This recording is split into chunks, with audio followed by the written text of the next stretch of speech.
कुठल्याही पक्षाबरोबर आता मी एकटा जरी अनेक वेळेला काँग्रेससोबत असताना काँग्रेसला सत्ता मिळालेली आहे.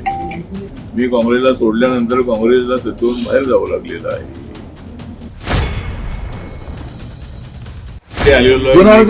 हैदराबाद मध्ये होतो आणि हैदराबाद वरून मी बाय रोड येणार होतो, पण हे नांदेड टू हैदराबाद टू नांदेड हे स्टार एअरचं प्लेन होतं आणि त्याप्रमाणे आज मी सकाळी या ठिकाणी आलो. आणि वसमतमध्ये आमचे रंजन इंगोले हे आमचे रिपब्लिकन शाहीर होते. नंतरच्या काळापासून ते माझ्यासोबत अनेक वर्ष राहिले आणि ते अत्यंत चांगले शाहिरी होते, कार्यकर्ते होते. त्यांचं निधन झाल्याची बातमी समजल्यानंतर त्यांची शोकसभा वसमतला ठेवलेली आहे आणि त्यासाठी मी आज नांदेडमध्ये आलेलो आहे. सर, राम मंदिर मध्ये जी चोरी झालेली आहे त्यावरून संजय राऊतांनी राम मंदिर मध्ये चोराच्या हाती चाव्या आहेत असं म्हटलं. जी चोरी झालेली आहे ना, राम मंदिर चढावा चोरी, त्याच्यावरून संजय राऊतांनी अशी टीका केली की चोरांच्या हातामध्ये चाव्या आहेत. चोरांच्या हातामध्ये चाव्या आहेत राम मंदिराच्या. संजय राऊत जे म्हणतात ते त्यामध्ये तथ्य नाही, पण भ्रष्टाचार झालेला ही गोष्ट खरी आहे.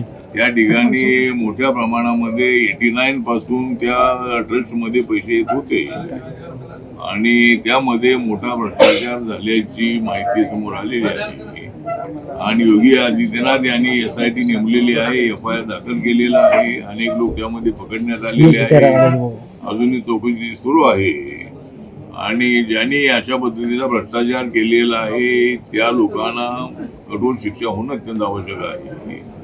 आणि भ्रष्टाचार झालेला ही गोष्ट खरी आहे, तो व्हायला नको होता, पण त्यामधल्या काही ब्लॅकमेल करणाऱ्या लोकांनी मात्र मोठा घोटाळा केलेला आहे आणि त्यांना कठोर शिक्षा झाली पाहिजे अशी आमची मागणी आहे. शरद पवार एनडीए मध्ये शरद पवार आले तर राष्ट्रपती राहिले असते असं आपण म्हणाला. एनडीए मध्ये शरद पवार आले असते तर ते राष्ट्रपती राहिले असते आपण असं म्हणाला. माझं मत असं आहे की नाही, पवार साहेब हे सिनियर नेते होते, त्यामुळे जर ते कदाचित 2014 मध्ये किंवा 19 मध्ये जर आले असते एनडीए मध्ये तर कदाचित त्यांचा विचार होऊ शकला असता. आणि पवार साहेबांना मी सांगितलं होतं की राष्ट्रवादी काँग्रेस ही काँग्रेसमध्ये विलीन करा, त्यावेळी मी त्यांच्यासोबत होतो. आणि सोनिया गांधींच्या बरोबर आपले संबंध चांगले जर आपण वाढवले तर कदाचित मनमोहन सिंग हे सेकंड टाइम ज्या वेळेला PM झाले त्यावेळेला कदाचित त्यांचाही नंबर लागू शकला असता, पण पवार साहेबांनी काही तसा निर्णय घेतला नाही. पण ठीक आहे, माझं मत असं आहे की जर ते आले असते तर होऊ शकलं असतं. म्हणजे जर त्यांनी असा प्रस्ताव ठेवला असता की मला राष्ट्रपती व्हायचं आहे तर नरेंद्र मोदीजींनी कदाचित त्यांची भूमिका मान्य केली असती.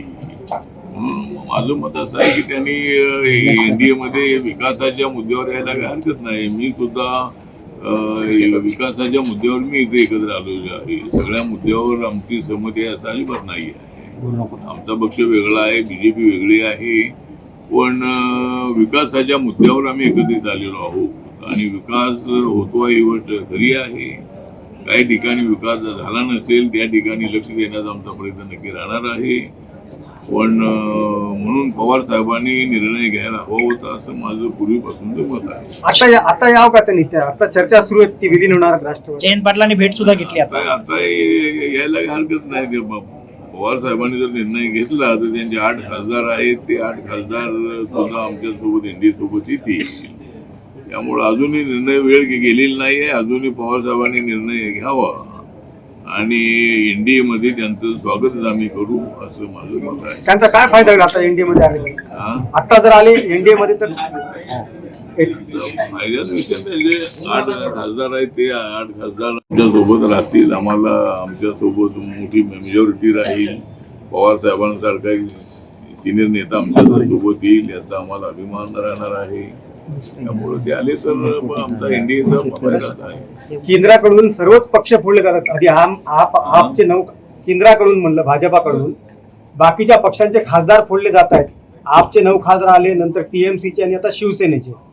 नाही तर आम्ही फोडत नाही आहे. आमच्याकडे येतात खासदार, म्हणजे खासदार स्वतःहून आमच्याकडे येतात, त्यामुळं आमचे दरवाजे खुले आहेत. आणि प्रत्येक खासदाराला आपल्या मतदारसंघात विचार करणं आवश्यक आहे. त्यामुळं अनेक खासदारांना वाटतं की विकासाच्या दिशेनं चाललेल्या नरेंद्र मोदींच्या सोबत जाणं आवश्यक आहे, असं त्यांचं मत अनेक खासदारांचं होतं आहे. आणि त्यामुळं अनेक खासदार, अनेक पक्षातले लोक आमच्यासोबत येत आहेत. आता आम्ही काही त्यांना फोडलेलं असं अजिबात नाही आहे. एक तर वेस्ट बेंगॉलमध्ये ममता दिदींचा मोठा पराभव झाल्यानंतर त्या ठिकाणचे जे त्यांचे 80 आमदार होते ते 58 आमदार इकडे सोबत आलेले आहेत. आणि काय आमदार आमच्याकडे येतात का, माझा प्रयत्न सुरू आहे. आता त्यांच्याकडे जे काय 8 खासदार आहे, ते 8 राहिलेले खासदार आहेत, त्यापैकी 4-5 खासदार जर येत असतील तर त्यांचा प्रयत्न नक्की मी करणार आहे. पण ते जे 20 खासदार त्यांना नवीन पार्टीमध्ये गेले त्रिपुराच्या, त्यावेळी ते जर रिपब्लिकन पक्षात आले असते तर त्यांचा आमचा मोठा फायदा झाला असता. पण ठीक आहे, ते आमच्या सोबत एनडीएमध्ये आलेले आहेत आणि आमची संख्या आता मोठी वाढलेली आहे. त्यामुळं अनेक निर्णय आम्हाला 3 वर्षाच्या काळामध्ये घेण्याची संधी मिळणार आहे. प्रकाश आंबेडकरांनी आमच्याकडे डिलिमिटेशनसाठीचा हा प्रयत्न सुरू आहे का केंद्राचा? नाही, डिलिमिटेशन जे आहे ते 25-30 वर्षानंतर एकदा होणं अत्यंत आवश्यक असतं. त्यामुळं यावेळेला डिलिमिटेशन होणार आहे. महिला आरक्षण बिल पास होणार आहे. महिलांच्या जागा वाढणार आहेत, पार्लमेंटच्या जागा वाढणार आहेत आणि त्याचा फायदा अनेक लोकांना होणार आहे. मतदारसंख्या वाढणार आहे. त्यामुळं मतदारसंघ वाढले तर आपल्याला जो 816 ते 820 पर्यंत मतदारसंघ वाढण्याची शक्यता आहे. त्यामुळं जर हे मतदारसंघ वाढले तर सगळ्यांना फायदाच आहे. तर पीपल्स एज्युकेशन सोसायटीची परिस्थिती काय? पीपल्स एज्युकेशन सोसायटीची आजची परिस्थिती काय? नाही, पीपल्स एज्युकेशन सोसायटीची परिस्थिती अशी आहे की यामध्ये अनेक लोकांचे 2-3 ग्रुप आहे. पण चॅरिटी कमिशनर मध्ये हा वाद गेल्यानंतर चॅरिटी कमिशनरनी 2 वेळेला असा निकाल दिलेला आहे की आठवले याची चेअरमन अधिकृत आहे. आणि अपोजिशन वाले कोर्टामध्ये गेल्यानंतर कोर्टाने सांगितलं हा काय आमचा विषय नाही आहे, हा विषय चॅरिटी कमिशनरचा आहे. आणि त्यानंतर चंद्रकांत दादा पाटील हे शिक्षण मंत्री आहे, त्यांनी सुद्धा हे सगळा अभ्यास करू आपण त्याची चेअरमन असल्याचं मंत्रालयाला डिपार्टमेंटला सांगितलेलं आहे. आणि त्याप्रमाणे आता मी अधिकृत या सोसायटीचा चेअरमन आहे.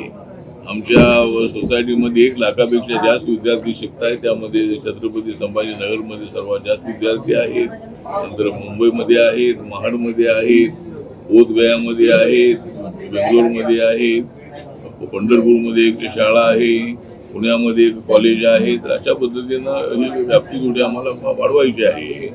त्यामुळं मला वादामध्ये पडायचं नाही आहे. पण आता निकाल जो आहे तो सुप्रीम कोर्ट आपल्या चॅरिटी कमिशन दिलेलं असल्यामुळं अधिकृत या संस्थेचा मी जे चेअरमन आहे, त्यामुळं बाकीच्या लोकांना काय बोलण्याचा अधिकार नाही आहे. त्याचा विरोध उद्धव ठाकरे प्रकाश आंबेडकर जर तुमच्यासोबत आले तर तुम्ही म्हणाल की मी मंत्रीपद देतो. माझ्यासोबतचा विषय नाही आहे. म्हणजे ऐक्यामध्ये प्रकाश आंबेडकरांनी यावं, माझ्यासोबत यावं असं माझं म्हणणं नाही आहे. प्रकाश आंबेडकरांबद्दल मला आदर आहे. प्रकाश आंबेडकर हे सिनियर नेते आहेत आणि ते पॉलिटिक्समध्ये अत्यंत अभ्यासू आणि ऍक्टिव्ह असणारे नेते आहेत. त्यामुळं प्रकाश आंबेडकर आणि मी आणि जर सगळे जे छोटे मोठे गट जे आहेत ते जर सगळे एकत्र आले तर रिपब्लिकन पक्षाची मोठी ताकद वाढणार आहे. बार्गेनिंग आमचं मोठं वाढणार आहे. आणि कुठल्याही पक्षाबरोबर आता मी एकटा जरी अनेक वेळेला काँग्रेससोबत असताना काँग्रेसला सत्ता मिळालेली आहे.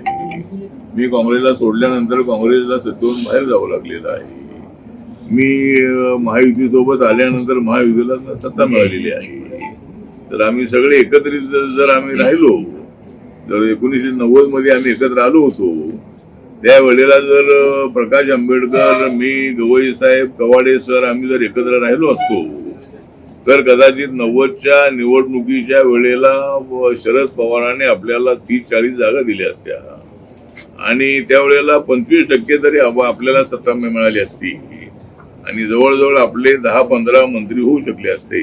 पण मी एकटाच त्यांच्यासोबत गेल्यामुळं मला एकट्याला मंत्री बनवलं होतं. त्यामुळे प्रकाश आंबेडकरसह आम्ही सगळा युनायटेड आरपीआय जो एकत्र आला होता, तो जर आम्ही गेलो असतो तर एवढी आपली तर ताकद आम्हाला त्या ठिकाणी मिळाली असती. पण ती वेळ गेलेली आहे आणि त्यामुळं आता पुन्हा एकदा जर प्रकाश आंबेडकर, मी आणि इतर जे गट आहे हे सगळे एकत्र आले तर आरपीआय ताकद मोठी वाढणार आहे. त्यांच्या नेतृत्वाखाली काम करण्याची माझी तयारी आहे. त्यांना रिपब्लिकन पक्षाचा अध्यक्ष करण्याची आपली तयारी आहे. त्यांच्याबद्दल आपल्याला आदर आहे. ते बाबासाहेबांचे नातू आहेत आणि कधीतरी आम्ही सगळ्या गटांनी एकत्र येऊन हा पक्ष देश पातळीवर कसा चांगला वाढेल या दृष्टिकोनातून प्रयत्न करणं अत्यंत आवश्यक आहे. मंत्रिपद म्हणजे जर ते आले तर त्यांना मंत्रिपद देऊ. मी मंत्री राहणारच आहे आणि त्यांना मंत्री करू. त्यामुळं ते जर आले तर मंत्री वेळेला त्यांना आता एकदम काही मंत्री होता येणार नाही, कारण ते लोकसभेत राज्यसभेत नाही आहे. त्यामुळे 3 वर्ष तर मंत्री मी राहणारच आहे. पुढच्या वेळेला ते त्यांना मंत्री करू आपण. बरं साहेब, केंद्रामध्ये देवेंद्र फडणवीस यांना घेणार आहेत का? केंद्रामध्ये देवेंद्र फडणवीस यांना घेणार आहेत का? नाही, केंद्रामध्ये देवेंद्र फडणवीस यांना घेणार नाहीत, कारण देवेंद्र फडणवीस 29 पर्यंत ते महाराष्ट्रातच राहणार आहे. त्यामुळे महाराष्ट्राची जबाबदारी त्यांच्यावर असल्यामुळं त्यांना दिल्लीला बोलवतील असं मला वाटत नाही आहे. आता काय करायचं तो बीजेपीचा निर्णय आहे, त्याबद्दल काय मी बोलू शकत नाही. माझं व्यक्तिगत मत असं आहे की त्यांनी 29 पर्यंत तिथंच राहावं आणि नंतर मग ते आणि मी आम्ही दिल्लीमध्ये राहू.